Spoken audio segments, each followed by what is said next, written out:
বন্ধুরা, আমি সোমনাথ ডোম। আজ আমি দেখব ট্রান্সফরমারের কুলিং মেথড, যে ট্রান্সফরমারকে কিভাবে কুলিং করতে হয়। আর আমি এখানে একটা ট্যাঙ্ক এঁকে রেখেছি, যার নাম হচ্ছে conservator tank.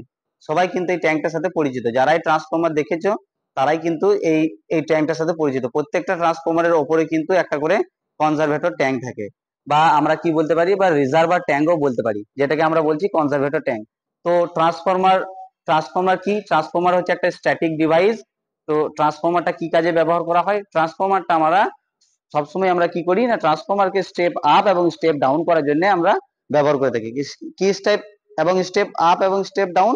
Voltage step up এবং ভোল্টেজকে স্টেপ ডাউন করার জন্য আমরা ট্রান্সফরমারের ব্যবহার করে থাকি।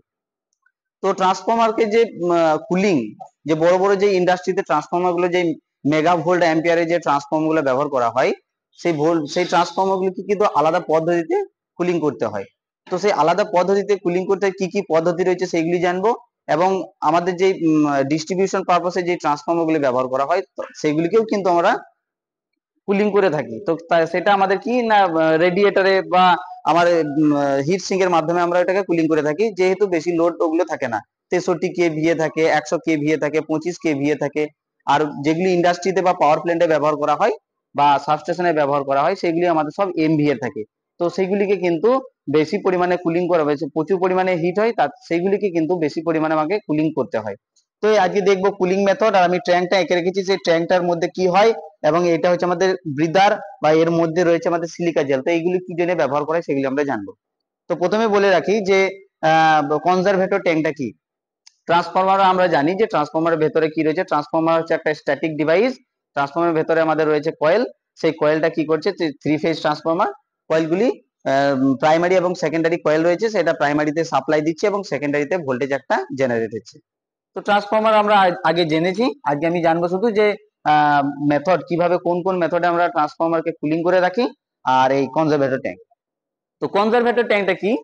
আমরা জানি যে ট্রান্সফরমারের ভেতরে একটা অয়েল ব্যবহার করা হয়। এই অয়েল টেস্টিংটাও আমরা কিন্তু আগে দেখেছি। যে ট্রান্সফরমার ভেতরে যে অয়েলটা ব্যবহার করা হয়, সেই অয়েলটা কি জন্য ব্যবহার করা হয়? ট্রান্সফরমারকে কুলিং করার জন্য। এই অয়েলটার দুটি কাজ, ট্রান্সফরমারকে কুলিং করা এবং ট্রান্সফরমারের যে কয়েলটা রয়েছে তাকে প্রোটেকশনে রাখা, বা সেই কয়েলটা যাতে পার্সিয়াল শর্ট যেন না হয়ে যায় তার জন্য ব্যবহার করা হয়। তো সেই তেলটাকে আমাদের কি, আমাদের কুলিং করার মেথড জানবো। সেই তেলটা আমাদের কিন্তু কি হয় না, ট্রান্সফরমারটাকে কুলিং করে রাখে। তো এই কনজারভেটর ট্যাঙ্কটা কি না, যে ট্রান্সফরমার হচ্ছে একটা মেন ট্যাঙ্ক। ট্রান্সফরমারের ওপরে যে ট্যাঙ্কটা, বড় মতো যে ট্যাঙ্কটা লাগানো থাকে, বাইরে দিকে বেরিয়ে থাকে ট্রান্সফরমারের হেডে ও মাথার উপরে। তো সেই ট্যাঙ্কটার নাম হচ্ছে আমাদের কি, সেই ট্যাঙ্কটার নাম হচ্ছে কনজারভেটর ট্যাঙ্ক, বা আমরা একটা স্টোরেজ ট্যাঙ্কও বলতে পারি, কিন্তু এটা নাম হচ্ছে কনজারভেটর ট্যাঙ্ক। তো এই কনজারভেটর ট্যাঙ্কটা লাগানোর কি দরকার?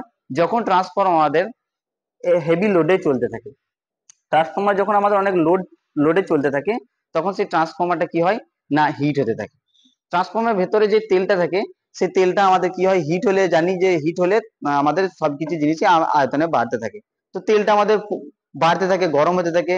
তো এখানে যে গ্যাস, মানে যে তেলটা হিট হয়ে এক্সপ্লোশন তৈরি করবে, একটা গ্যাস তৈরি করবে। তো তার মধ্যে কি হয়, তেলটা তখন আমার আয়তনে বাড়তে থাকে। তো তেলটা যদি আয়তনে বাড়তে থাকে, এবার কোনো দিকে বেড়ে যাবার যদি জায়গা না থাকে, তাহলে ট্রান্সফরমারটা কি আমাদের ব্লাস্ট হয়ে যেতে পারে। তো আমাদের কি রয়েছে, ট্রান্সফরমার যে এই যে নিচে আমাদের মেন ট্যাঙ্ক ছিল, সেই মেন ট্যাঙ্ক থেকে আমার কিন্তু এখানে কানেক্টিং করা ছিল এই কনজারভেটর ট্যাঙ্কটা। তো এই কনজারভেটর ট্যাঙ্কটা আমাদের ট্রান্সফরমারের ওপরে লাগানো রয়েছে। সে তেলটা আমার আয়তনে বাড়ছে, এবং তেলটা বাড়তে বাড়তে বাড়তে বাড়তে কোথায় যাচ্ছে না, যখন তেলটা মানে প্রচুর পরিমাণে ট্রান্সফরমার হিট ওভারলোডে চলছে, তখন ট্রান্সফরমার তেল হিট হচ্ছে, আয়তনে বাড়ছে, তেলটা গিয়ে কোথায় পৌঁছে যাচ্ছে, আমার এই কনজারভেটর ট্যাঙ্কে গিয়ে পৌঁছাচ্ছে। তো কনজারভেটর ট্যাঙ্কটার কাজ কি বললাম, যখন আমার তেলটা গরম হয়ে গিয়ে আয়তনে বেড়ে যাচ্ছে, তখন সেই তেলটা আমার কি হচ্ছে না, কনজারভেটর ট্যাঙ্কে গিয়ে পৌঁছে যাচ্ছে। মানে আমার ট্যাঙ্কে যখন তেলটা বেড়ে যাচ্ছে পৌঁছে যাচ্ছে, তাহলে আমার ট্রান্সফরমারে কিন্তু কোনো ক্ষতি হচ্ছে না। আর যদি আমার ট্রান্সফরমারটা যদি পুরো ভ্যাকিউম করা থাকে, জানি আমরা ওখানে কোনো ময়েশ্চার থাকে না, তো তেলটা বাড়া কমার যদি কোনো রাস্তাই না থাকতো, তাহলে কিন্তু প্রচুর পরিমাণে ওখানে তেলটা গরম হয়ে বাষ্প, মানে প্রচুর গ্যাস উৎপন্ন হতো এবং ট্রান্সফরমারটা ব্লাস্ট হয়ে যেত। তো এই ছিল আমাদের কনজারভেটর ট্যাঙ্কের কনসেপ্ট। যে কনজারভেটর ট্যাঙ্কটা কি না, কনজারভেটর ট্যাঙ্ককে আমাদের এই জন্য ব্যবহার করা হয়, যখন তেলটা এক্সেস হিট হয়ে আয়তনে বেড়ে যায়, তখন সেই তেলটা আমরা কনজারভেটর ট্যাঙ্কে পৌঁছে যায়। তো এই কনজারভেটর ট্যাঙ্কে যে তেলটা পচে যায়, তো এই যে আমাদের একটা লাইন রয়েছে যার নাম আমরা বলছি, এখানে যে একটা ডিভাইস লাগানো রয়েছে তার নাম হচ্ছে ব্রিদার। এইখানে আমরা ব্রিদার লাগানোর দরকার কি রয়েছে, যদি আমরা বলি যে কেন লাগানো রয়েছে, তো আমরা এটা দেখতে পাবো যে এইখানে যে আমাদের পাইপটা রয়েছে, আমাদের যে তেলটাকে যে কমা বাড়া যে হচ্ছে, ওঠানামা যে হচ্ছে, তাহলে সেই তেলটা কিন্তু আয়তনে যে বাড়ছে কমছে, এটা যদি অক্সিজেন পাস না হয় তাহলে কোনোদিন কিন্তু তেলটা ওপর দিকে উঠতেও পারবে না, নিচের দিকে নামতে পারবে না। সেটা আমরা খুব ভালো করে জানি, একটা অক্সিজেন কিন্তু পাস হতে হয়। তো ট্রান্সফরমারে যে তেলটা ব্যবহার করা হয়, সেই তেলটা আমাদের কি কোনো রকম ময়েশ্চার থাকবে না। যদি ময়েশ্চার থাকে তাহলে কি হবে না, আমার তেলটা ডাইলেকট্রিক স্ট্রেংথটা নষ্ট হয়ে যাবে, এবং যদি আমার ভেতরে যদি ট্রান্সফরমার কয়েলে কোনো রকম লিকেজ থাকে তখন পার্সিয়াল আমাদের শর্ট হয়ে যাবে। তাহলে এইসব জিনিসগুলো রয়েছে। তো তার জন্য আমরা কি করেছি না, এখানে একটা ব্রিদার লাগিয়ে দিয়েছি। সেইখানে আমাদের ব্রিদারের ভেতরে যে রয়েছে আমাদের সিলিকা জেল। সিলিকা জেলের কাজ আমরা জানি, সিলিকা জেলের সাথে পরিচিত আমরা সবাই। তো সিলিকা জেলটা আমরা কি জন্য ব্যবহার করছি, সিলিকা জেলটা ব্যবহার করে থাকি আমরা ময়েশ্চারকে অ্যাবজর্ব করার জন্য। তো এইখানে দেবার কারণটা কি, কারণ এই নিচে আমাদের একটা হোল রয়েছে যেখানে আমাদের কনজারভেটর ট্যাঙ্ক থেকে রয়েছে, যখন তেলটা আমার আয়তনে বাড়ছে তখন আমার অক্সিজেনটা পাস করছে, তখন এইখান থেকে আমার কিন্তু অক্সিজেনটা পাস হয়ে ট্রান্সফরমারকে তেলটা বাড়ানো কমানো করার জন্য আমার সাহায্য করছে। তো এইখানে দেওয়ার কারণ এটাই, কারণ এইখানে যে আমার হাওয়াটা ঢুকছে বা এখানে যেই বাতাসটা ঢুকছে, তো সেইখানে আমার কি হচ্ছে না, এখানে যেই সিলিকা জেলটা রয়েছে এখানে আমাদের শুদ্ধ বাতাসটাকে কিন্তু উপরে যেতে সাহায্য করছে। তার মানে এর মাঝে আমাদের কিন্তু খোলা হাওয়ার যে যাচ্ছে, তো সেই হাওয়াটা কি ওর মধ্যে ময়েশ্চার রয়েছে, জলীয় বাষ্প রয়েছে, তো সেই জলীয় বাষ্পটাকে কি করে নিচ্ছে, সিলিকা জেল শুষে নিচ্ছে এবং শুদ্ধ হাওয়াটাকে ট্রান্সফরমারের মধ্যে পাঠিয়ে দিচ্ছে। তো তখন আমাদের কি হচ্ছে না, ট্রান্সফরমারের তেলটা খুব সহজেই ওঠানামা হচ্ছে এবং কোনো ময়েশ্চার কিন্তু ভেতরে যাচ্ছে না। তো এই জন্য আমাদের কি হচ্ছে না, এখানে আমাদের এই কনজারভেটর ট্যাঙ্কের সাইডে আমাদের কি ব্রিদার লাগানো হয়। আবার এই নিচে একটা জায়গা রয়েছে, আমরা যখন প্র্যাকটিক্যালি যখন কোনো ইন্ডাস্ট্রিতে বা কোনো কারখানায় কাজবাজ করব, তখন কিন্তু আমরা দেখে থাকবো এই যে ব্রিদার লাগানো আছে, নিচে একটা ছোট উম বাটির মতো থাকে যে যার মধ্যে একটু তেল থাকে। কেন তেলটা এখানে কিনা, এখানে তেলটার কি কাজ, এখানে তেলটার একটাই কাজ যে আমাদের বাতাসের মধ্যে তো ধুলো বালি অনেক কিছু চলেই আসতে পারে, তো এখানে যেই ধুলো বালি তো শুষে ট্রান্সফরমার তেলের ভেতরে চলে যেতে পারে, ট্রান্সফরমার তেলটাকে তার ডাইলেকট্রিক মিডিয়ামটাকে নষ্ট করে দিতে পারে। তো এখানে যদি কোনো নোংরা কোনো ধুলো বা বালি বা ছাই উড়ে যায়, তো এই তেলটার মধ্যে গিয়ে কিন্তু বসে যায়, তখন শুধু শুদ্ধ হাওয়াটাই কিন্তু ভেতরে আমাদের যায়। তাহলে বোঝা গেল যে কনজারভেটর ট্যাঙ্ক আমাদের কি জন্য ব্যবহার করছি, এবং এর যে ব্যবহার আমরা কোথায় করছি না, বড় বড় ট্রান্সফরমার, ছোট ছোট ট্রান্সফরমারের ডিস্ট্রিবিউশনে থাকে কিন্তু ছোট থাকে, কিন্তু এতটা আমাদের ওই ট্রান্সফরমার গুলো হিট হয় না। কিন্তু যেগুলি আমরা এই বড় যেটা বিশেষভাবে ব্যবহার করা হয় সেটা হচ্ছে এমভিএ যে ট্রান্সফরমার গুলো রয়েছে বড় বড় ইন্ডাস্ট্রিতে, তারপরে তোমার সাবস্টেশনে যেগুলি ব্যবহার করা আছে এইসব জায়গাগুলিতে। তাহলে কনজারভেটর ট্যাঙ্কের কাজগুলি বোঝা গেল। তো এখানে যে কুলিং করার পদ্ধতি, সেই কুলিং করার পদ্ধতিটা কি রয়েছে, যে আমাদের কত ধরনের কুলিং ইয়ে রয়েছে।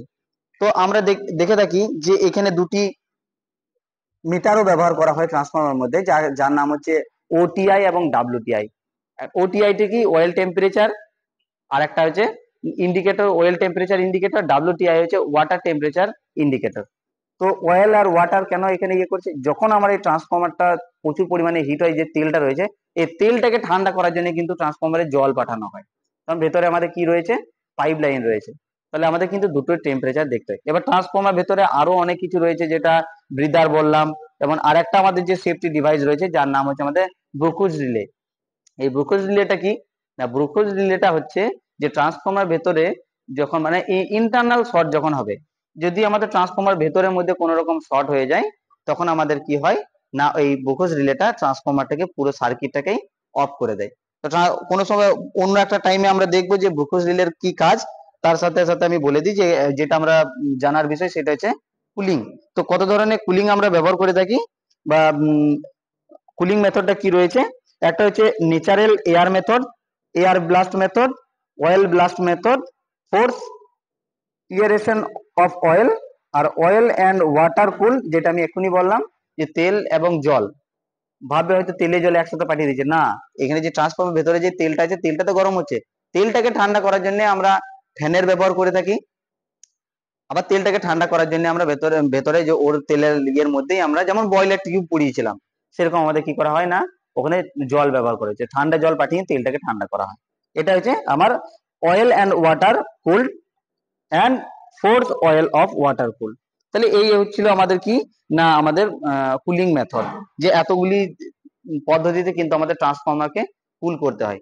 অ্যাকচুয়ালি আমাদের জানতে হবে যে ট্রান্সফর্মার যে এতগুলো পদ্ধতি রয়েছে, ট্রান্সফর্মারকে কুলিং করা দরকার কি? ট্রান্সফর্মারকে কুলিং করার দরকার হচ্ছে একটাই, যে প্রচুর পরিমাণে হিট হয়ে গেলে কিন্তু তেল আমাদের এক্সপ্লোশন হয়ে যাবে এবং তাতে আমাদের কনজারভেটর ট্যাঙ্ক বা এখানে যে গ্লাসগুলি লাগানো থাকে সেই গ্লাসটা আমাদের কিন্তু ভেঙে বেরিয়ে তেলটা বেরিয়ে যেতে পারে, ক্ষতি হতে পারে হেভি লোড পড়লে। তার জন্য কিন্তু ট্রান্সফর্মার অয়েলকে অবশ্যই আমাদের ঠান্ডা রাখা দরকার। তাহলে বোঝা গেল ট্রান্সফর্মার কনজারভেটর ট্যাঙ্ক দেখলাম আর ব্রিদারটা দেখলাম।